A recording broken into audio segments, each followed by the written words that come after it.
गुरुवे गौरचंद्राय राधिकाय सदालय कृष्णाय कृष्ण भक्ताय तद्भक्ताय नमो नमः।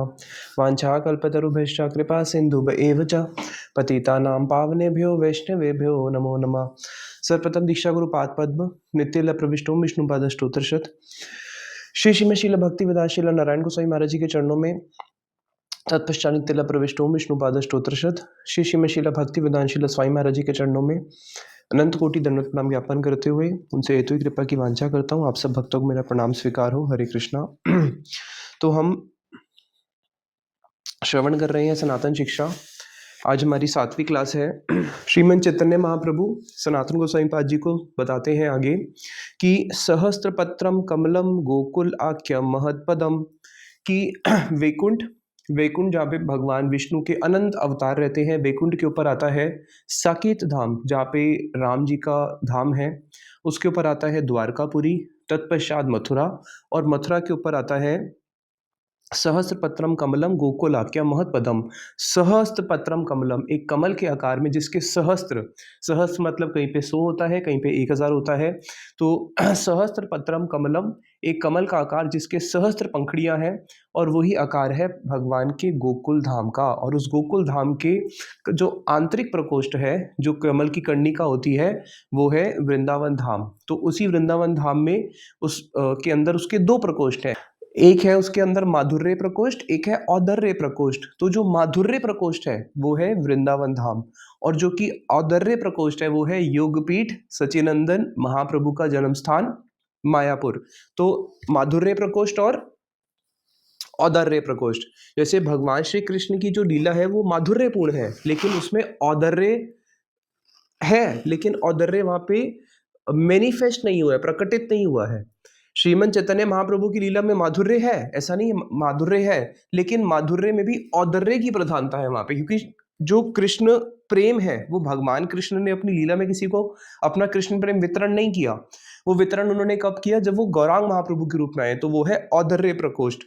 तो इसलिए जो सचेत कृष्ण का भजन चैतन्य महाप्रभु के अनुगत्य में करते हैं उनको बहुत जल्दी सिद्धि प्राप्त होती है। क्यों? क्योंकि उनके पास चैतन्य महाप्रभु के औदर्य में लीला है, जिसके अंदर उन्होंने पतित पावन पाषंडी जितने भी प्रकार के लोग हैं सबको क्या किया है? कृष्ण प्रेम दान किया है। स्थान अस्थान नहीं नाही पात्रा पात्र, जे जहां पाए ता करे कृष्ण प्रेम दान। महाप्रभु ने स्थान स्थान का विचार नहीं किया, पात्र पात्र का विचार नहीं किया, जिनको जो जहां पे मिला उसको क्या किया? सीधा कृष्ण प्रेम दान किया है।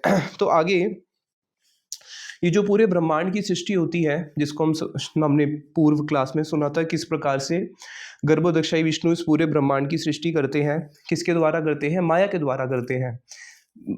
तव इच्छा मत माया रचे कारागार, तव इच्छा मत ब्रह्मा करे न सृजन, तव इच्छा मत विष्णु करे न पालन। कृष्ण की ही इच्छा से विष्णु इस जगत का पालन करते हैं। कृष्ण की ही इच्छा से माया क्या करती है? माया रचे कारागार, माया ये कारागार रचती है। और तव इच्छा मत ब्रह्मा करे न सृजन, आपकी इच्छा से ब्रह्मा सृजन करते हैं, आप ही की इच्छा से शिव संहार करते हैं। तो जो शिव जी का संहार है, ब्रह्मा जी का सृजन करना है, विष्णु जी का पालन करना है, माया जो है इस पूरी सृष्टि की रचना करती है, ये सब कैसे होता है? कृष्ण की ही इच्छा से होता है। यानी कि शक्ति किसकी है? कृष्ण की ही शक्ति से सब कार्य करते हैं। अब आगे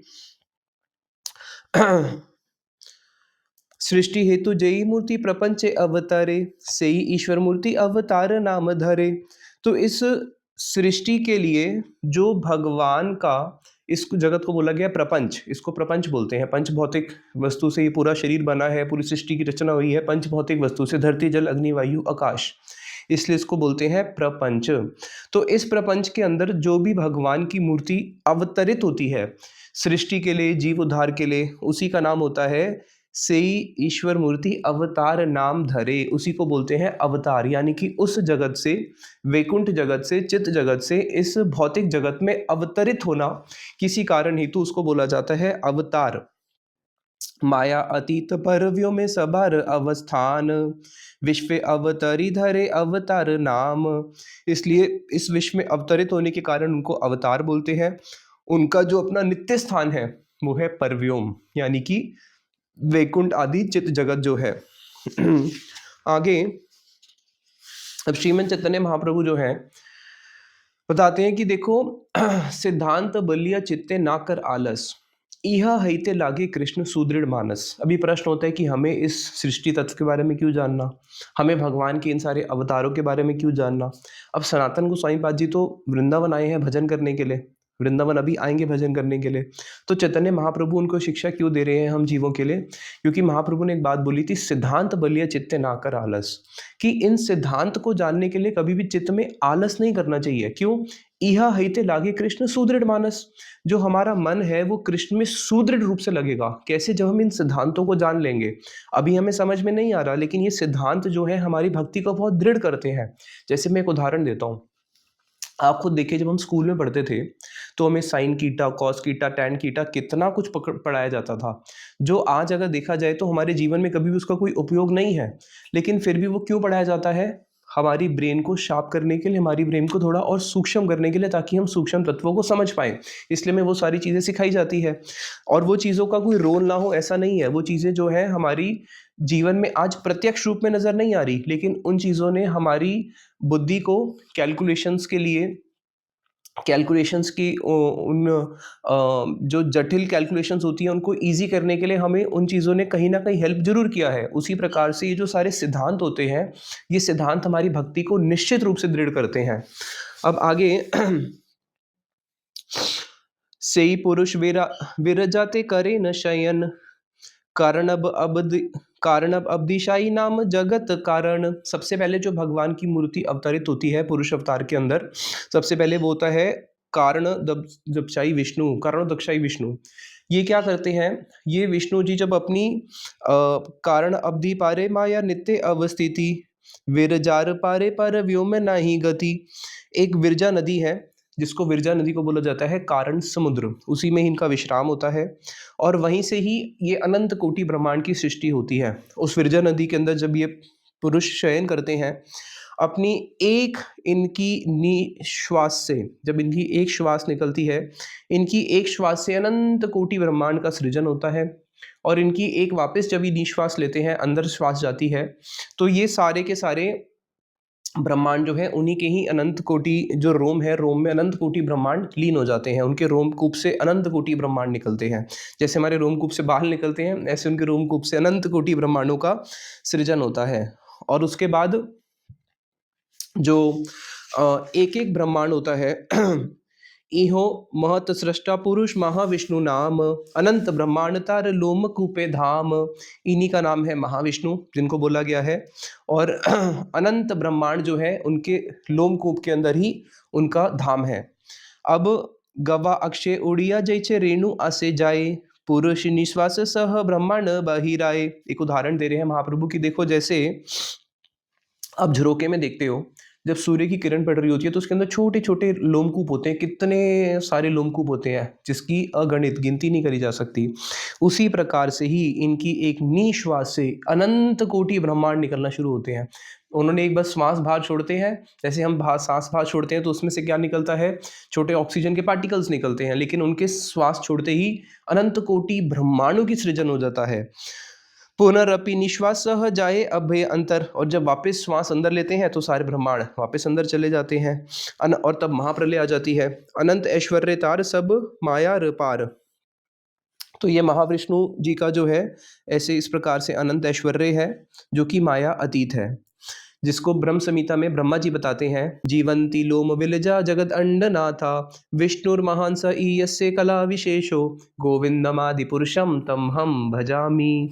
मैं गोविंद आदि पुरुष का भजन करता हूँ। विष्णुर्महान स ईयस्य कला विशेषो, ये जो महान विष्णु है, महाविष्णु भी जो कृष्ण की क्या है? एक कला है। उनका अवतार नहीं, उनकी एक केवल कला है, जो कि कृष्ण से बलराम संकर्षण उसके बाद हमने सुना था वैकुंठ के अंदर जो है संकर्षण, प्रद्युम्न, अनिरुद्ध, वसुदेव, ये जो चार अवतार प्रकट होते हैं, उनसे फिर जाके महाविष्णु होते हैं। तो इसको अभी हम आगे एक चार्ट में आपको अच्छे से इजीली समझाएंगे। तो ये भगवान विष्णु जो है, महाविष्णु जिनसे पूरी सृष्टि हो रही है, ये कृष्ण की केवल एक कला है, केवल एक कला। समस्त ब्रह्मांड गण्य इहो अंतर्यामी। अब जितने भी ब्रह्मांड प्रकट हुए हैं, हर ब्रह्मांड के जो अंतर्यामी है वो कौन है? महाविष्णु। यानी कि अनंत कोटि ब्रह्मांड के जो अंतर्यामी है वो एक है, वो है महाविष्णु। अब एक एक ब्रह्मांड के अंदर जब एक एक ब्रह्मांड उन्होंने प्रकटित किया तो भगवान की ये मैनेजमेंट सिस्टम है। हर एक एक ब्रह्मांड के अंदर भगवान महाविष्णु स्वयं हर ब्रह्मांड के अंदर फिर एक और रूप से अंदर प्रवेश कर जाते हैं, जिसको बोला जाता है गर्भोदक्षाई विष्णु, जो कि हर ब्रह्मांड रूपी गर्भ के अंदर प्रवेश कर गए। गर्भोदक्षाई विष्णु से पुरुष अनंत कोटि ब्रह्मांड सृजिया। अब इन्होंने अनंत कोटि ब्रह्मांड का सृजन तो किया, साथ ही साथ में क्या किया, एक एक मूर्ते प्रवेशीला बहुमूर्ति हैया। और जितने अनंत कोटि ब्रह्मांड निकले, उस हर अनंत कोटि ब्रह्मांड के अंदर महाविष्णु जो है अपनी एक एक श्वास, उनकी एक श्वास से ब्रह्मांड तो निकल रहे हैं और हर ब्रह्मांड के साथ उनका एक अवतार और निकल रहा है। अब सोचो कितने कितने सारे विष्णु हो गए। जितने ब्रह्मांड हैं उतने ही फिर आगे विष्णु के रूप और निकलते हैं, जिनको बोला गया गर्भोदक्षाई विष्णु, जो हर ब्रह्मांड में प्रविष्ट कर जाते हैं उस ब्रह्मांड में हम जैसे जीवों के उद्धार के लिए। प्रवेश करिया देखे सब अंधकार, रहिते नहीं स्थान करीला विचार। अब जब हर ब्रह्मांड के अंदर गर्भोदक्षाई विष्णु घुस गए, अब गर्भोदक्षाई विष्णु जी ने देखा कि भैया हर ब्रह्मांड के अंदर तो केवल अंधकार ही अंधकार है, रहने का कोई स्थान ही नहीं है, मैं रहूं तो रहूं का। और ये तो विरजा नदी में रहते हैं महाविष्णु जी। निज अंग स्वेद जले ब्रह्मांड अर्ध भरीला। तो उन्होंने इस ब्रह्मांड में घुस के क्या किया, अपने पसीने से उस ब्रह्मांड को आधा भर दिया। जो उनका पसीना है जिससे वो आधा ब्रह्मांड भर गया, वो जल क्या हुआ, से जले शेष शय्या शयन करीला। अब उसके ऊपर वो भैया कोई बोर्ड तो बनाएंगे नहीं, तो उन्होंने क्या किया, शेष जी को बुलाया।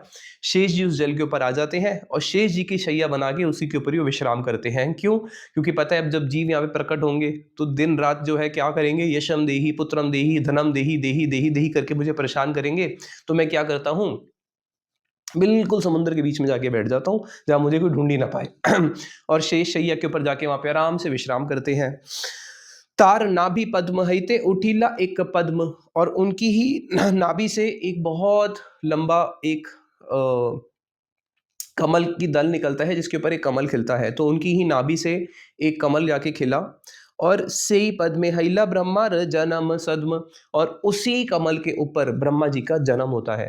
तो सबसे पहले हो गए महाविष्णु, महाविष्णु से अनंत कोटि ब्रह्मांड, हर ब्रह्मांड के अंदर एक एक गर्भोदक्षाई विष्णु, जिन्होंने अपने ही पसीने के जल से उस पूरे ब्रह्मांड को भर दिया। और फिर उसमें से एक नाल निकली, नाल के ऊपर है कमल, और उस कमल के ऊपर ही क्या है, सत्य लोक, जो कि ब्रह्मा जी का लोक है।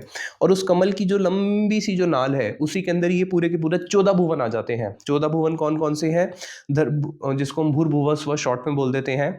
धरती के लोक के ऊपर स्वर्ग लोक, जनोलोक, तपोलोक, महालोक, सत्यलोक करते हुए 7 लोक है। नीचे अतल, वितल, सुलतल, रसतल, पताल, नीचे 6 लोक हैं। तो नीचे 7 लोक के ऊपर 6 लोक के बीच में धरती, तो कुल मिला के हो गए 14 भुवन, बीच में आ जाती है धरती। सेई पद्म नले हईले 14 भुवन। तो ये जो पद्म की नाल है, वो जो कमल की जो नाल है, उसी के अंदर ही 14 भुवन है। धरती के नीचे 7, धरती के ऊपर 6, टोटल हो गए 14। तेहो ब्रह्म हैया सृष्टि करीला सृजन। अब जो ऊपर ब्रह्मा जी हैं, वो ब्रह्मा जी को कार्य मिल जाता है कि अब आपको सृष्टि करनी है। अब विष्णु रूप हैया करे जगत पालने, गुणातीत विष्णु स्पर्श नाही माया सने। अब ये ब्रह्मांड के अंदर है और इस ब्रह्मांड को बोला गया है क्या, प्रपंच, भौतिक जगत, मरते जगत। लेकिन ये ब्रह्मा जी तो मरते जगत में आएंगे, प्रपंच में आएंगे, लेकिन ब्रह्मा जी का जो जन्म हुआ है, जो विष्णु जी हैं, वो विष्णु जी इस जगत में रहते हुए भी उनके ऊपर इस जगत के कोई रूल्स एंड रेगुलेशंस नहीं लगती हैं। तो जो विष्णु जी है वो इस जगत में रहते हुए भी वो माया अतीत है, वो प्रपंच में रहते हुए भी क्या है, प्रपंच में रहते हुए भी वो प्रपंच से अतीत है। अब हिरण्य गर्भ अंतर्यामी गर्भोगदक्षाई सहस्र शीर्ष आदि करी वेदे जार गई। अब जो महाविष्णु जी थे वो तो अनंत कोटि ब्रह्मांड के अंतर्यामी थे, लेकिन जो गर्भोदक्षाई विष्णु है वो अंतर्यामी है एक ब्रह्मांड के, एक एक ब्रह्मांड के अंतर्यामी कौन हो गए, गर्भोदक्षाई विष्णु, जिनको सहस्र शीर्ष आदि बोलकर भी स्तुति करी गई है। अब ये हो गए द्वितीय पुरुष अवतार। अब हम आते हैं तृतीय पुरुष अवतार। तृतीय पुरुष विष्णु गुण अवतार, दुई अवतार भीतर गण न तहार। अब जो तीसरे हैं जिनको बोला गया है क्षीरोदक्षाई विष्णु, ये क्षीरोदक्षाई विष्णु कौन है, ये पालनकर्ता भी जिनको बोला जाता है। जब जितने भी अभी जीव प्रकटित होंगे, जीव ब्रह्मा जी से प्रकटित नहीं हुए, ब्रह्मा जी से तो सृष्टि प्रकटित हुई है, जड़ सृष्टि, लेकिन जो जीव है जिसको हमने सुना है भगवान की तटस्थता शक्ति, अब जितने भी जो जीव प्रकटित होते हैं, हर जीव के साथ में भगवान, उस जीव के साथ में, आत्मा के साथ में परमात्मा का वास है, जिसको हम पहले भी सुन चुके हैं, द्व सपूर्ण सखाया समानम वृक्षम परिशश्व जाते, श्वेत श्वेतर उपनिषद में से, कि एक वृक्ष की डाली के ऊपर दो पक्षी बैठे हैं, एक फल का स्वाद कर रहा है, दूसरा साक्षी है। तो जो फल का स्वाद कर रहा है वो है आत्मा, जो साथ में साक्षी है वो है परमात्मा। तो आत्मा के साथ परमात्मा हमेशा रहते हैं, जो हमारी सारी लीलाओं, हमारी सारी कर्मों के साक्षी हैं। तो ये जो परमात्मा है, ये भगवान का तृतीय पुरुष अवतार है, क्षीरोदक्षाई विष्णु। तो महाविष्णु, गर्भोदक्षाई विष्णु, क्षीरोदक्षाई विष्णु। अब ये हर जीव के अंतर्यामी है। तो अनंत कोटि ब्रह्मांड के अंतर्यामी महाविष्णु, हर एक ब्रह्मांड के अंतर्यामी गर्भोदक्षाई विष्णु, और हम जीवों के अंतर्यामी क्षीरोदक्षाई विष्णु। शिवजी जो है और जो ब्रह्मा जी हैं, इसको बच्चे से समझना। जो ब्रह्मा जी का कार्य है, अगर कोई योगी जीव मिलता है जिसने 100 जन्म तक अपने वर्णाश्रम धर्म का पालन किया है, तो उस जीव को ब्रह्मा पद की प्राप्ति हो जाती है। लेकिन जब ऐसा कोई योगी जीव नहीं मिलता है, तो फिर तब भगवान कृष्ण स्वयं क्या करते हैं, उनके जो अवतार है, जो विष्णु जी हैं, मतलब कृष्ण तो नहीं, कृष्ण का सारा कार्य कौन करते हैं, विष्णु जी करते हैं, सृष्टि का सारा कार्य। तो ये विष्णु जी ही क्या करते हैं, जब कौन कल्पे यदि योग्य जीव नाही पाए, आपन ने ईश्वर तबे अंशे ब्रह्मा है, कि अगर किसी कल्प के अंदर कोई ऐसा जीव मिलता ही नहीं है जो ब्रह्मा का कार्य कर पाए, तो फिर वो स्वयं ही ब्रह्मा का कार्य कर लेते हैं विष्णु जी। उसी प्रकार से विष्णु जी ही स्वयं क्या करते हैं, सृष्टि के संहार के लिए, अगर किसी ने 100 जन्म तक अपने वर्णाश्रम धर्म का पालन अच्छे से किया तो उसको ब्रह्मा की पद प्राप्ति होती है, और 1000 करता है तो उसको शिवजी की पद की भी प्राप्ति होती है। लेकिन वैसा जीव मिलना बहुत मुश्किल होता है, तो इसलिए फिर स्वयं विष्णु ही क्या करते हैं, विष्णु ही तमोगुण का अंगीकार करके वो ही रुद्र का कार्य करते हैं, और वो ही फिर शिवजी का कार्य भी करते हैं। इसलिए कई जगहों पे बताया गया ना कि विष्णु और शिवजी में भेद नहीं देखना, क्योंकि सृष्टि के कार्य के लिए ही भगवान ही ब्रह्मा का रूप धारण करते हैं, भगवान ही पालन के लिए विष्णु का रूप धारण भी करते हैं, और फिर उनकी ही आगे कला क्या करती है, उनका ही एक अवतार शिवजी का भी कार्य करते हैं। इसलिए इसको बोला गया है भगवान के गुण अवतार, सतोगुण, रजोगुण और तमोगुण। जब सृजन करना होता है तो सृजन का जो कार्य है वो एक पैशन का कार्य है, वो एक रजोगुण का कार्य है, इसलिए ब्रह्मा जी को रजोगुण का अवतार बताया गया है। जब सृष्टि का संहार करना होता है तो संहार करने के लिए तमोगुण को अंगीकार करना पड़ता है, तामसिकपन जिसको बोलते हैं। तो इसलिए शिवजी जो है वो तमोगुण के अंतर्गत आते हैं, लेकिन तमोगुण के अंतर्गत आते हुए भी वो तमोगुण को अंगीकार कर रहे हैं, तमोगुण ने उनका अंगीकार नहीं करा है। जैसे शिवजी जब रुद्र रूप में आते हैं, क्रोध धारण करते हैं, अपनी तृतीय नेत्र खोलते हैं, तो अब दिख रहा है कि क्रोध, उन्होंने क्रोध को धारण करा है, क्रोध ने उनको धारण नहीं करा है। लेकिन अगर हम लोग किसी के साथ लड़ते हैं, हम लोग किसी के साथ झगड़ते हैं, अगर हम क्रोध करते हैं तो क्रोध हमारे ऊपर आके हावी हो जाता है। लेकिन इसका मतलब हुआ कि दोनों चीजें अलग है। एक हुआ कि क्रोध ने हमें अंगीकार करा है, या मैंने क्रोध को अंगीकार करा है। हम क्रोध को अंगीकार नहीं करते, क्रोध आके हमारे को अंगीकार कर लेता है। लेकिन शिवजी के साथ क्या है कि उन्होंने तमोगुण को अंगीकार करा है, तमोगुण ने उनका अंगीकार नहीं करा है, इसको आप समझ रहे होंगे। अब आगे हम बढ़ते हैं, श्रीमन चैतन्य महाप्रभु सनातन गोस्वामी पाद जी को आगे बताते हैं। ये तो हमने समझ लिया भगवान के गुण अवतार और पुरुष अवतार के बारे में। ब्रह्मा शिव आज्ञाकारी भक्त अवतार, पालन अर्थे विष्णु कृष्णेर स्वरूप आकार। पालन के लिए जो विष्णु जी हैं वो कृष्ण के ही अपने स्वरूपकार हैं, लेकिन जो ब्रह्मा जी और शिव जी हैं वो भगवान श्री कृष्ण के भक्त अवतार के अंदर आएंगे, क्योंकि वो भक्त अवतार हैं, यानी कि उनके अंदर आश्रय और विषय, उनके अंदर विषय नहीं, उनके अंदर आश्रय है, विषय है स्वयं कृष्ण या विष्णु या बलराम जी। लेकिन ये ब्रह्मा और शिव जी, उनकी आगे अवतार होने पर भी ये भक्त अवतार के अंतर्गत इनकी गणना होती है, और ये आश्रय जाति है, विषय जाति नहीं है। भक्त जो होता है वो हमेशा आश्रय जाति होता है, भगवान होते हैं विषय। अब श्रीमन चैतन्य महाप्रभु सनातन गोस्वामी पाद जी को बताते हैं कि कैसे 4 युग में एक एक अवतार होता है। जब भगवान का सतयुग आता है, सतयुग, त्रेता, द्वापर और कलयुग। सतयुग में क्या होता है, शुक्ल, रक्त, कृष्ण, पीत क्रम में चारी वर्ण। तो 4 युगों के अंदर भगवान के 4 अवतार मुख्यतः 4 वर्ण से होते हैं। शुक्ल, सत्य लोक के अंदर क्या होता है, भगवान का जो अवतार होता है वो शुक्ल होता है, यानी कि श्वेत वर्ण का होता है। उसके बाद जब त्रेता आता है, त्रेता में भगवान का रक्त यानी कि लाल वर्ण का अवतार होता है।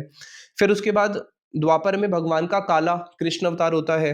और उसके बाद पीत यानी कि गौरांग, यानी कि ये भगवान का कलयुग में होता है। तो ये 4 वर्ण है, जिसमें 4 युग में 4 वर्ण के हिसाब से भगवान का अवतार होता है। आसन वर्णोस्त्रयो ही अस्य गुण गृह, आसन वर्णोस्त्रयो ही अस्य गृह्णतो अनुयुगम तनु, शुक्लो रक्तस पीतस इदानीम कृष्णतम गता। जब गर्गाचार्य जी ने नामकरण संस्कार कर रहे थे तब उन्होंने ये श्लोक बोला था, आसन वर्णोस्त्रयो ही अस्य गृह्ण, क्या शुक्लो रक्तस तथा पीतम इदानीम कृष्णतम गता, कि आपका ये जो पुत्र है पहले भी आ चुका है, हर युग में आता है, कभी शुक्ल वर्ण धारण करता है, कभी पीत धारण करता है, कभी रक्त धारण करता है, लेकिन अभी कृष्णतम गता, अभी जो है ये काले के रूप में आया है। और भगवान जो है सतयुग में जब आते हैं तो वो क्या शिक्षा देते हैं, सत्ययुगे ध्यान कर्म कराए शुक्ल मूर्ति धरी, शुक्ल मूर्ति धारण करके यानी कि श्वेत मूर्ति धारण करके सतयुग में भगवान जो है सबको शिक्षा देते हैं, किसकी, ध्यान की, किस प्रकार से ध्यान करना है। तो सतयुग में ध्यान ही प्रधान है, तपस्या ही प्रधान है। करदम के वरदीला जेहो कृपा करी, करदम ऋषि के बारे में आता है जिस प्रकार से करदम ऋषि के ऊपर उन्होंने कृपा करी थी सतयुग में, और उस समय शुक्ल मूर्ति धारण करके उन्होंने ध्यान का ही अवलंबन करते हुए सबको ध्यान की ही शिक्षा दी थी। कृष्ण ध्यान करे लोक ज्ञान अधिकारी, त्रेता धर्म यज्ञ कराए रक्त वर्ण धरी। लेकिन उसके बाद जब अगला युग आता है त्रेता, तो त्रेता में वही प्रभु जो आते हैं रक्त वर्ण धारण करके आते हैं, और पूरे समय की जो जीवात्माएं हैं उनको किसकी शिक्षा देते हैं, यज्ञ की। और उसके बाद सतयुग में भगवान का ब्रह्मचारी वेश होता है, त्रेता में गृहस्थ वेश होता है। आगे आता है द्वापर, कृष्ण पद अर्चन है द्वापरेर धर्म, कृष्ण वर्णे कराए लोके कृष्ण अर्चन कर्म। उसके बाद जब द्वापर आता है तो द्वापर का जो धर्म है वो है कृष्ण पद अर्चन, कृष्ण का अर्चन करना, यानी कि अर्चन यानी कि श्री कृष्ण का जो विग्रह है, विग्रह की सेवा करना। किस प्रकार से विग्रह का अर्चन किया जाता है, जो अर्चन किया जाता है वो श्री विग्रह का किया जाता है, शालिग्राम शिला का किया जाता है। और कृष्ण वर्ण धारण करके यानी कि काले वर्ण धारण करके पूरे जगत को वो किस प्रकार से कृष्ण का अर्चन करना है उसकी शिक्षा देते हैं। उसके बाद फिर आगे क्या होता है, जो सतयुग, द्वापर, त्रेता, कलयुग, ठीक है। सतयुग में भगवान का कौन सा हो गया, श्वेत वर्ण, ब्रह्मचारी वेश, ध्यान की शिक्षा देना। और सतयुग का मंत्र क्या है, सतयुग का मंत्र होता है नारायण परा वेदा, नारायण परा अक्षरा, नारायण परा मूर्ति, नारायण परा गति। ये सतयुग का मंत्र होता है। नेक्स्ट, सतयुग के बाद क्या आ गया, त्रेता। त्रेता में भगवान का रक्त मूर्ति, गृहस्थ वेश धारण करते हैं, जगत को किस चीज की शिक्षा देते हैं, यज्ञ की शिक्षा देते हैं। और मंत्र कौन सा होता है, त्रेता का मंत्र होता है राम नारायण अनंत मुकुंद मधुसूदना, कृष्ण केशव कंसारे हरे वैकुंठ वामना। ये त्रेता का महामंत्र होता है। फिर आता है द्वापर युग। द्वापर युग में भगवान कौन सा वर्ण धारण करते हैं, कृष्ण वर्ण धारण करते हैं। उसके बाद जगत को श्री मूर्ति की अर्चन कैसे करना है उसकी शिक्षा देते हैं। और उसके बाद जो उसका मंत्र है द्वापर का वो क्या होता है, हरे मुरारे मधुकैट भारे, गोपाल गोविंद मुकुंद छोरे, यज्ञेश नारायण कृष्ण विष्णु, निराश्रयम माम जगदीश रक्ष। ये उसका मंत्र होता है। और फिर आता है कलयुग। अब कलयुग में क्या होता है, पीत वर्ण धरी तबे कैला प्रवर्तन, प्रेम भक्ति दिला लोके लैया भक्त गान। यही मंत्र हाँ, पीत वर्ण धरी तबे कैला प्रवर्तन। उसके बाद भगवान पीत वर्ण धारण करते हैं जो कि श्रीमन सचिनंदन गौरहरि है, गौरांग वर्ण धारण करते हैं। और जगत को प्रेम भक्ति की शिक्षा देते हैं, किसके माध्यम से देते हैं, कैसे देते हैं, धर्म प्रवर्तन करे ब्रजेंद्र नंदन। प्रेमे गाए नाचे लोक करे संकीर्तन। चैतन्य महाप्रभु कह रहे हैं कि इस धर्म, कलयुग का जो धर्म है वो क्या है, नाम संकीर्तन। और उसका उन्होंने प्रवर्तन कौन करने के लिए आते हैं, ब्रजेंद्र नंदन, जो कि आए थे द्वापर में, वापस कलयुग में आते हैं ब्रजेंद्र नंदन, यशोदा नंदन। और इस नाम संकीर्तन का प्रवर्तन करते हैं। कैसे करते हैं, प्रेमे गाए नाचे लोक करे संकीर्तन, प्रेम से खुद भी गाते हैं, सब लोगों को भी नचाते हैं, यही उनका नाम संकीर्तन है। आर तीन युगे ध्यान आदित्य जेहि फल है, कलि युगे कृष्ण नामे से ही फल पाए।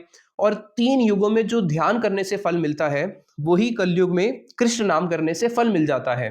कृष्ण नाम करने से वो सारा फल मिल जाता है। कौन सा, कृत्य यद ध्यायते विष्णु त्रेतायाम यजतो मखे। कृत्य यद ध्यायते विष्णु, सतयुग को कृत्य भी बोला गया है। तो सतयुग में जो ध्यान करने से जो विष्णु का फल मिलता था, त्रेतायाम यजतो मखे, त्रेता में जो यज्ञ करने से जो फल मिलता था, उसके बाद द्वापरे परिचर्याम, द्वापर में जो भगवान की परिचर्या करने से जो फल मिलता था, कलौ तद कीर्तनात्, कलयुग में वो कीर्तन से ही सारा का सारा फल मिल जाता है। यद अपनोति तद अपनोति कलौ संकीर्तया केशवम, वो सारे के सारे फल मिल जाते हैं कलयुग में केवल भगवान का कीर्तन करने से। अब इसलिए कला सभा कलाम सभा कलिम सभा जयंती आर्या गुण ज्ञा सार भागिना, इसलिए भागवत में जब भागवत के बिल्कुल अंत में पहुंचते हैं 11वें स्कंद में, तो वहां पे क्या बोला गया है कि कलिम सभा जयंती आर्या। अरे भैया, इस कलयुग के तो बहुत अवगुण बता दिए, लेकिन इस कलयुग के जब गुणों को सुना तो उसको सुन के बोलते हैं, अरे भैया इस कलयुग की तो जय हो जय हो। अभी जो कलयुग आने वाला है उसके आने से ही पहले उसकी जय दे रहे हैं। कौन, द्वापर के अंत में सारे ऋषि मुनि जय दे रहे हैं। क्यों, अरे यत संकीर्तनात् एव सर्व स्वर्थो अभिलभ्यते। अरे जिस वस्तु को प्राप्त करने के लिए कितने सालों बैठ के यज्ञ करना पड़ता है, यज्ञ जो है 10-20 साल नहीं होता, यज्ञ जब होता था उस समय लोगों की आयु 10,000 वर्ष होती थी। तो 10,000 वर्ष के अंदर हजारों वर्ष बैठ के यज्ञ की अग्नि के सामने तपना पड़ता है। जब ध्यान किया जाता था तब लोगों की आयु 1,00,000 साल होती थी। उस समय ध्यान की मुद्रा के अंदर कितने हजारों साल बैठ के सब भोजन आदि त्याग के अपने मन को एकत्र करके जो फल प्राप्त होता था, वही फल अभी कैसे प्राप्त हो रहा है, केवल कीर्तन के माध्यम से प्राप्त हो रहा है, जिसमें आयु 100 साल की भी नहीं रह जाती कलयुग में। तो इसलिए कलयुग को जय बताया गया है। और एक जगह पे कलयुग को क्या बताया गया है, कीर्तन में बोलते हैं ना, कली कुकुर कदन यदि चाहो, कि कलयुग की उपमा दी गई है कुत्ते से। और एक जगह पे कलयुग की उपमा दे रहे हैं, अरे ये तो धन्य कलयुग है। तो जो कलयुग में श्रीमद चैतन्य महाप्रभु का आश्रय लेके नाम संकीर्तन में रम जाते हैं, उनके लिए तो ये कलयुग धन्य है। और जो इस कलयुग में बह जाते हैं और भगवान के नाम संकीर्तन को त्याग देते हैं, भगवान के नाम संकीर्तन को नहीं स्वीकार कर पाते, उनके लिए कलयुग कैसा है, कुकुर के समान है। अब जो सनातन गोस्वामी जी हैं वो साधारण तो नहीं है। राजमंत्री सनातन बुद्धे बृहस्पति, राजमंत्री रहे हैं और बुद्धि से उनकी बृहस्पति के समान उनकी बुद्धि है। प्रभुर कृपा ते पूछे असंकोच मति, अब प्रभु की कृपा से ही वो असंकोच पूर्वक महाप्रभु से प्रश्न पूछते हैं। अति शूद्र जीव मुई नीच नीच आचार, कि अरे मेरी तो बहुत शूद्र बुद्धि है, नीच जाति में हूँ और मेरा आचरण भी हमेशा नीच रहा है, मलेच्छों के साथ रहा हूँ। के माने जानी बे कलिते कौन अवतार। अब वो महाप्रभु के साथ मानो कि हास परिहास कर रहे हैं। कैसे कि अरे मैं तो बहुत नीच हूँ, लेकिन मुझे ये कैसे पता चलेगा कलयुग में कौन अवतार है। आपने भी जो कलयुग में अवतार के बारे में बताया, प्रभु कहे अन्य अवतार शास्त्र द्वारा जानी। अरे हाँ, कैसी बातें करते हो सनातन गोस्वामी जी, जितने भी अवतार हैं उनके बारे में हम शास्त्रों के माध्यम से जानते हैं। शास्त्र जो बोलते हैं उसी के माध्यम से ही हम किसी को अवतार मानेंगे। कोई भी आके बोलेगा मैं अवतार हूँ, उसको अवतार नहीं मानेंगे। कलिते अवतार तेचे शास्त्र द्वारा मानी। तो कलयुग में कौन अवतार है, उनको पता है कि अवतार कौन है, सामने अवतारी बैठे हैं, लेकिन उन्हीं से ही बुलवाना चाहते हैं। क्या बोल रहे हैं कि महाप्रभु बोलते हैं हम शास्त्रों के द्वारा जानेंगे कौन अवतार है। और कलयुग में ऐसे ही कौन अवतार है, जो शास्त्र बोलेंगे उन्हीं को तो अवतार मानना पड़ेगा। सर्वज्ञ मुनिर्वाक्य शास्त्र प्रमाण, जो सर्वज्ञ मुनि है, सर्वज्ञ मतलब होता है जिन्होंने हर वस्तु को देख के, अज्ञ नहीं सर्वज्ञ है, उन्होंने हर वस्तु को देख के समाधि की दशा में शास्त्र लिखे हैं। तो शास्त्रों में किसी भी प्रकार का कोई दोष नहीं है, शास्त्र जो है वो चारों दोष से रहित है। तो इसलिए शास्त्र ही प्रमाण है। आमा सब जीवे है शास्त्र द्वारा ज्ञान, इसलिए जितने भी जीव है उन सबको जो ज्ञान होता है वो कहाँ से होता है, वास्तविक ज्ञान उनको शास्त्रों से ही प्राप्त होता है। 4 दोष होते हैं, भ्रम प्रमाद कर्णपाटप विप्रलिप्स। ये जो 4 प्रकार के दोष होते हैं, इस जगत की जितनी भी विद्या उनमें 4 दोष होंगे, क्योंकि बद्ध जीव के द्वारा ये जड़ विद्या जो है उसका जो प्रोपोगेट करते हैं बद्ध जीव करते हैं। लेकिन जो शास्त्र है उनके अंदर ये चारों दोष नहीं है, ना भ्रम है, ना कर्णपाटव है, ना विप्रलिप्स है और ना प्रमाद है। अब आगे जैसे अरे राहुल आप कैसे हो, अरे सॉरी सॉरी आप तो राहुल नहीं, आप तो वो निकले, इसको बोलते हैं भ्रम। अरे जैसे अरे सांप सांप, अरे सांप नहीं है, देखो यार ये तो रस्सी है, अंधकार में तुम्हें क्यों सांप का भ्रम हो रहा है, इसको बोलते हैं भ्रम। कर्णपाटव, हमारी जो इंद्रियां हैं वो असंपूर्ण है, हम अपनी नेत्रों से एक सीमा तक देख सकते हैं, दीवार के पीछे क्या हो रहा है मुझे नहीं पता। तो हमारी जितनी भी इंद्रियां हैं वो सारी की सारी कैसी है, वो इम्परफेक्ट सेंसेस है, जिसको श्रील स्वामी महाराज जी लिखते हैं ब्रह्म मतलब इल्यूजन, कर्णपाटव यानी कि इम्परफेक्ट सेंसेस, हमारी सेंसेस इम्परफेक्ट है, इसलिए हम अपनी सेंसेस से कभी भी ज्ञान को पूर्ण रूप से हासिल नहीं कर सकते हैं। फिर उसके बाद होता है क्योंकि इम्परफेक्ट सेंसेस है तो क्या होगा, कमिटिंग मिस्टेक्स, हम लोग अपनी मिस्टेक्स करते हैं, और कमिटिंग मिस्टेक्स के बाद फिर आता है चीटिंग प्रोपेंसिटी। अब कोई अगर गलती करेगा तो गलती को मान लेगा क्या, नहीं, फिर गलती को छुपाया जाता है, इसको बोलते हैं चीटिंग प्रोपेंसिटीज। तो ये हमारे अंदर 4 दोष हैं, शास्त्र इन 4 दोषों से रहित है।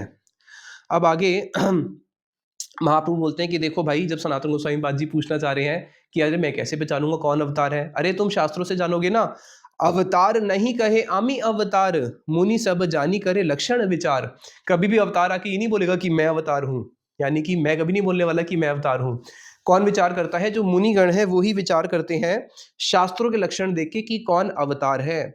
स्वरूप लक्षण आर तटस्थ लक्षण, ए दुई लक्षण वस्तु ज्ञाने जाने मुनिगण। तो एक होता है तटस्थ लक्षण, एक होता है स्वरूप लक्षण। जैसे मान लीजिए एक डॉक्टर है, अभी डॉक्टर है, हम कैसे पहचानेंगे, एक होता है स्वरूप, एक होता है अरे इसे तो देखो डॉक्टर के कपड़े पहने हैं तो ये तो बिल्कुल डॉक्टर ही होगा ना, डॉक्टर के कपड़े पहने हैं, तो नहीं, उसके बाद डिग्री भी होनी चाहिए, केवल कपड़े पहनने से नहीं होगा। तो एक तटस्थ लक्षण, एक स्वरूप लक्षण, ये 2 लक्षणों से पहचाना जाता है कि कौन अवतार है। आकृति प्राकृति स्वरूप, स्वरूप लक्षण, कैसा उनका आकार है, कैसी उनकी प्रकृति होती है, स्वरूप लक्षण। कार्य द्वारा ज्ञान, एक तटस्थ लक्षण, और जो उनका कार्य है, कार्य के द्वारा ये होता है तटस्थ लक्षण। तो इन 2 चीजों से जाना जाता है कि कौन भगवान के अवतार हैं। फिर आगे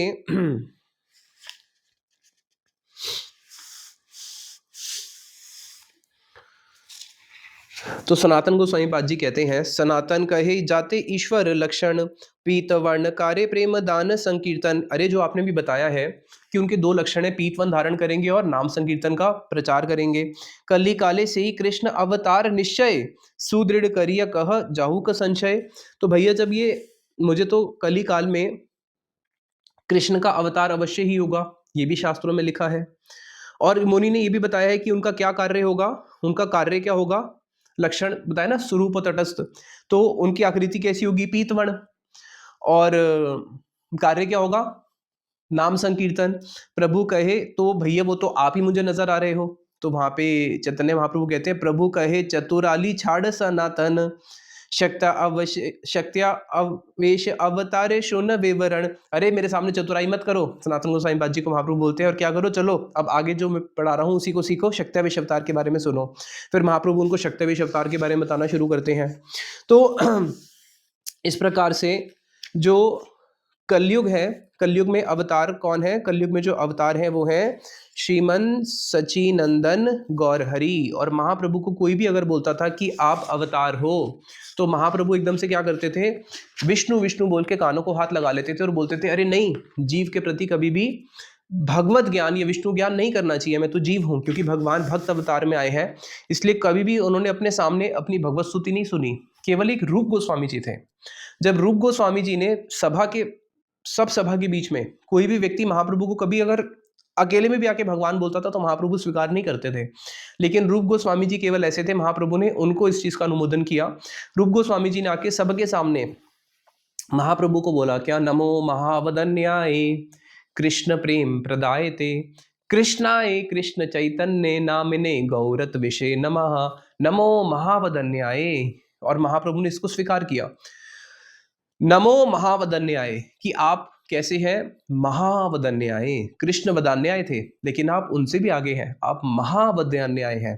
क्यों, कृष्ण ने कृष्ण प्रेम दान नहीं किया, आपने कृष्ण प्रेम दान किया। कृष्ण केवल कृष्ण की करुणा लेके आए थे, अब राधा और कृष्ण के मिलित तनु है तो आप दोनों की करुणा लेके आए हैं, और राधा जी की करुणा तो कृष्ण की करुणा से भी ज्यादा है।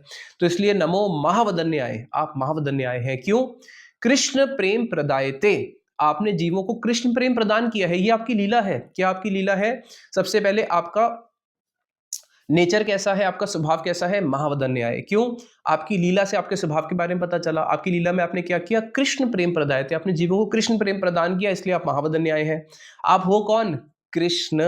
आप कृष्ण ही हो, स्वरूपता आप कृष्ण ही हो, स्वरूपता आप स्वयं ब्रजेंद्र नंदन हो।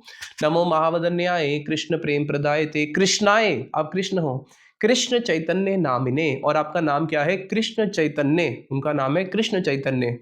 और आपका वर्ण कैसा है? गौरत विषय नमः, मैं आपको प्रणाम करता हूं, गौरत विषय नमः, जो गौरांग के रूप में अभी आए हैं। अब आगे श्रीमद चैतन्य महाप्रभु जो कृष्ण की जो लीला है, भगवान की लीला जो है, कैसे वो नित्य है, उसको सनातन गोस्वामी पाद जी को बताते हैं कि देखो, पूतना वध आदि जत लीला शरणे शरणे, सब लीला नित्य प्रकट करे अनुक्रमे। कि भगवान की जितनी भी लीला है, पूतना वध आदि, उनकी पूतना वध लीला, केशी वध लीला, उनकी माखन चोरी लीला, दाम बंधन लीला, गोवर्धन धारण लीला, उनकी रास लीला, उनकी नौका विहार लीला, भगवान की जितनी भी ये सारी लीलाएं हैं, वो सारी की सारी लीलाएं कैसे हैं? ये सारी की सारी लीलाएं नित्य है। नित्य का मतलब है अभी भी किसी ब्रह्मांड में भगवान कृष्ण पूतना का वध कर रहे होंगे, अभी भी किसी ब्रह्मांड में भगवान गिरिराज धारण लीला कर रहे होंगे, अभी भी किसी ब्रह्मांड में यशोदा मैया के डर से भाग रहे होंगे, कांप रहे होंगे, और यशोदा मैया उनको बांध रही होगी, और भक्त लोग जो है दाम बंधन लीला गा रहे होंगे। तो भगवान की सारी लीलाएं नित्य हैं। अब किस प्रकार से नित्य प्रकट रहती है, उसको श्रीमद चैतन्य महाप्रभु सनातन गोस्वामी पाद जी को समझाते हैं।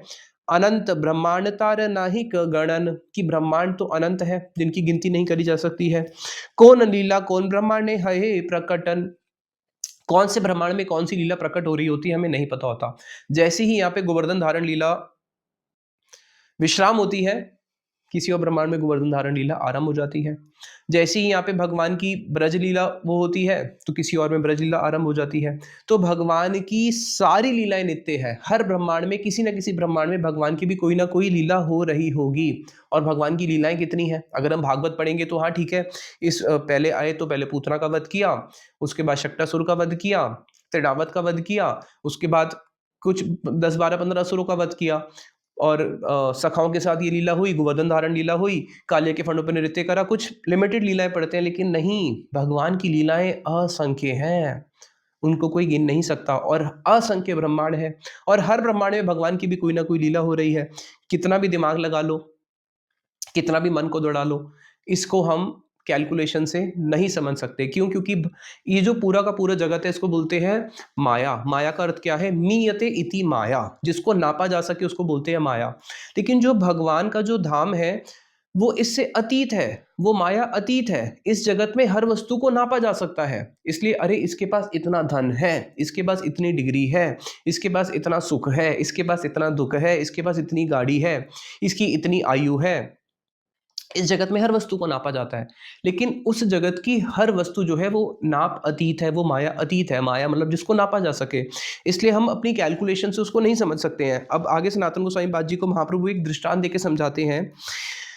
एई मत सब लीला जिन गंगाधार, से लीला प्रकट करे ब्रजेंद्र कुमार। जैसे अगर हम गंगा के उस पर जाते हैं तो गंगा कंटिन्यूस बह रही है, गंगा की धारा कभी रुकती नहीं है। उसी प्रकार से भगवान की जो लीला है वो गंगा की धारा की तरह नित्य ही प्रकटित रहती है ब्रजेंद्र कुमार की, उसके अंदर किसी प्रकार का कोई विश्राम नहीं है।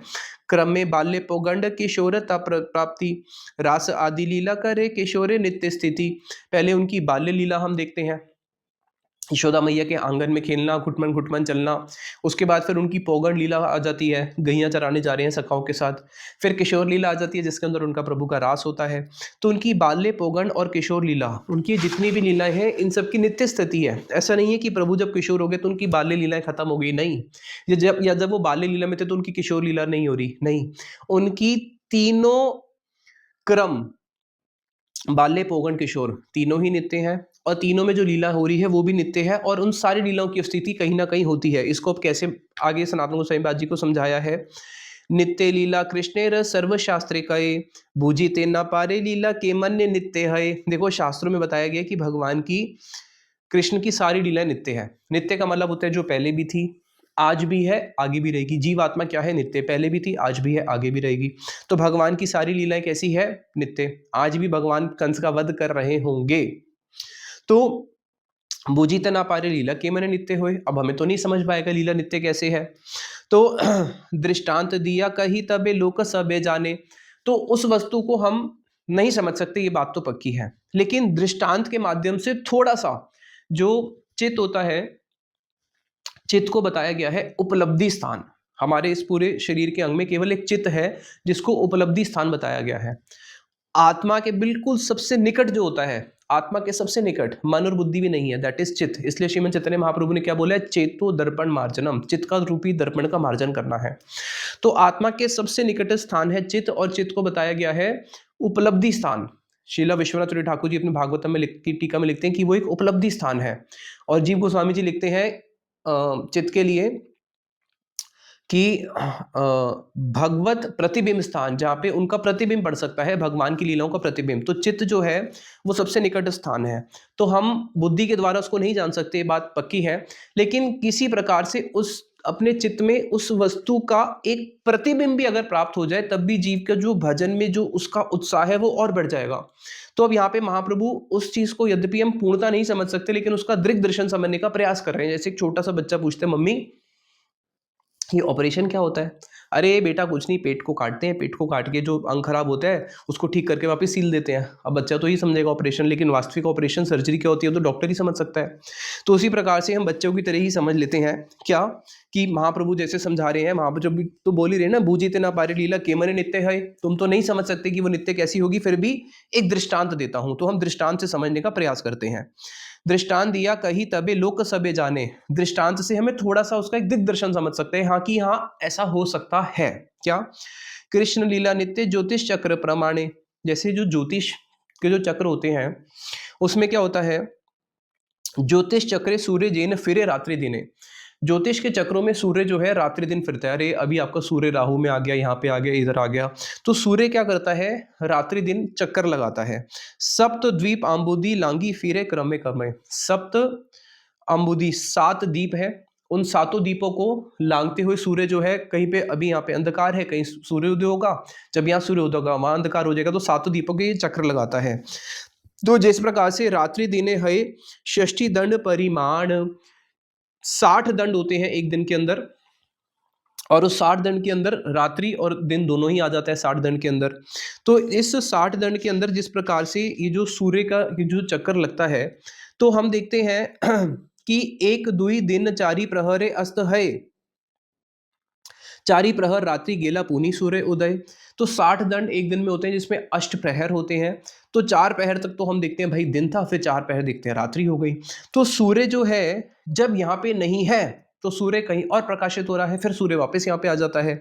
तो उसी प्रकार से ऐछे कृष्ण लीला मंडल 14 मन वंतरे, ब्रह्मांड मंडल व्यापी क्रमे क्रमे फिरे। उसी प्रकार से जैसे एक सूर्य फिरता है, तो भगवान कृष्ण की जो लीला है वो भी क्या करती है? सारे ब्रह्मांडों के अंदर भगवान कृष्ण की लीला जो है फिरती रहती है, जो अनंत कोटि ब्रह्मांड है। अब ये सूर्य का तो दृष्टांत दिया गया है एक ब्रह्मांड के लिए, जो एक ब्रह्मांड में एक तरफ सूर्योदय हो रहा है, एक तरफ अस्त हो रहा है। उसी प्रकार से एक किसी ब्रह्मांड में कृष्ण भगवान की लीला का उदय हो रहा है, किसी में उनका अस्त हो रहा है। उसी प्रकार से चैतन्य महाप्रभु की लीला, इस कलयुग में चैतन्य महाप्रभु की लीला उदय हुई, यहाँ से अस्त हुई तो किसी और ब्रह्मांड में चली गई, फिर किसी और ब्रह्मांड में अस्त होगी, फिर तीसरे ब्रह्मांड में चली जाएगी। इसको एक और उदाहरण के माध्यम से महाप्रभु समझाते हैं कि जैसे 125 वर्ष तक कृष्ण की लीला प्रकटित रही थी, उसके अंदर उनकी ब्रज की, मथुरा की और द्वारका की तीनों लीला मिला के 125 साल। अब जैसे उदाहरण दिया अलात चक्र प्राय से ही लीला चक्र फेरे। जैसे आप एक मशाल ले लो या फिर एक जलती हुई रस्सी ले लो और उसको ऐसे गोल गोल घुमाना शुरू करो, तो क्या होगा? वो अग्नि के समान गोल चक्र नजर आएगा, चारों ओर गोल गोल नजर आएगा, बट है क्या? है तो वो एक ही और गोल घूम रहा है। उसी प्रकार से सब लीला ब्रह्मांड क्रम में उदय करे, उसी प्रकार से हर ब्रह्मांड के अंदर भगवान कृष्ण की लीला भी क्या होती है? उदय होती है और अस्त होती है, उदय होती है, अस्त होती है। जन्म बाल्य पौगंड किशोर प्रकाश, पूतना वध आदि करे मोशल अंत विलास। जन्म लीला किसी ना किसी ब्रह्मांड में आज भी गर्भ स्तुति हो रही होगी, सारे देवता उस किसी ब्रह्मांड के आए होंगे और वसुदेव देवकी के सामने जाके गर्भ स्तुति कर रहे होंगे, उनका जन्म लीला हो रही होगी, नंद उत्सव मनाया जा रहा होगा, उनकी बाल्य लीलाएं हो रही होगी किसी ब्रह्मांड में, किसी ब्रह्मांड में उनकी पोगण लीला, तो किसी ब्रह्मांड में उनकी रास आदि किशोर लीला हो रही होगी। तो पूतना वध से लेके मोशल अंत लीला तक जितनी भी लीलाएं हैं, ये सारी की सारी भगवान की लीलाएं नित्य हैं। कौन ब्रह्मांडे कौन लीला रहे अवस्थान, ताते लीला नित्य कहे निगम पुराण। इसलिए निगम और पुराण, वेद और पुराण भगवान की सारी लीलाओं को नित्य बताते हैं कि कौन से ब्रह्मांड में भगवान की कौन सी लीला हो रही होती है। गोलोक गोलोक धाम विभु कृष्ण सम, कृष्ण इच्छाए ब्रह्मांड गणेता हर संक्रम। कि भगवान का जो गोलोक और गोकुल, भगवान का गोलोक और गोकुल जो धाम है, ये सर्वव्यापक भगवान का माधुर्य प्रकोष्ठ है। तो जहाँ पे भगवान की जिस ब्रह्मांड में इच्छा होती है लीला करने की, उसी ब्रह्मांड पहले भगवान का धाम प्रकटित होता है, फिर प्रभु प्रकटित होते हैं। तो जैसे पहले अयोध्या प्रकटित हुई, फिर राम जी प्रकटित हुए, पहले मथुरा प्रकटित होती है, वृंदावन प्रकट होता है, फिर कृष्ण प्रकटित होते हैं। तो भगवान का धाम भी उसी प्रकार से, भगवान की लीला में क्या क्या होगा, भगवान के धाम, भगवान के परिकर भी तो होंगे। तो उसी प्रकार से भगवान के धाम, भगवान का परिकर हर ब्रह्मांड में कहीं ना कहीं प्रकटित हो रहा होता है। अतएव गोलोक स्थाने नित्य विहार, ब्रह्मांड गणेर क्रमे प्रकट तहार। इसलिए भगवान का नित्य ही उस गोलोक धाम में नित्य ही विहार होता है और क्रमशः हर ब्रह्मांड में लीला प्रकटित होती रहती है। इसको हम विस्तृत रूप से अब अगली क्लास में श्रवण करेंगे, महाप्रभु सनातन गोस्वामी पाद जी को और कैसे ये समझाते हैं। निताई गौर प्रेमानंदे, हरि हरि बोल।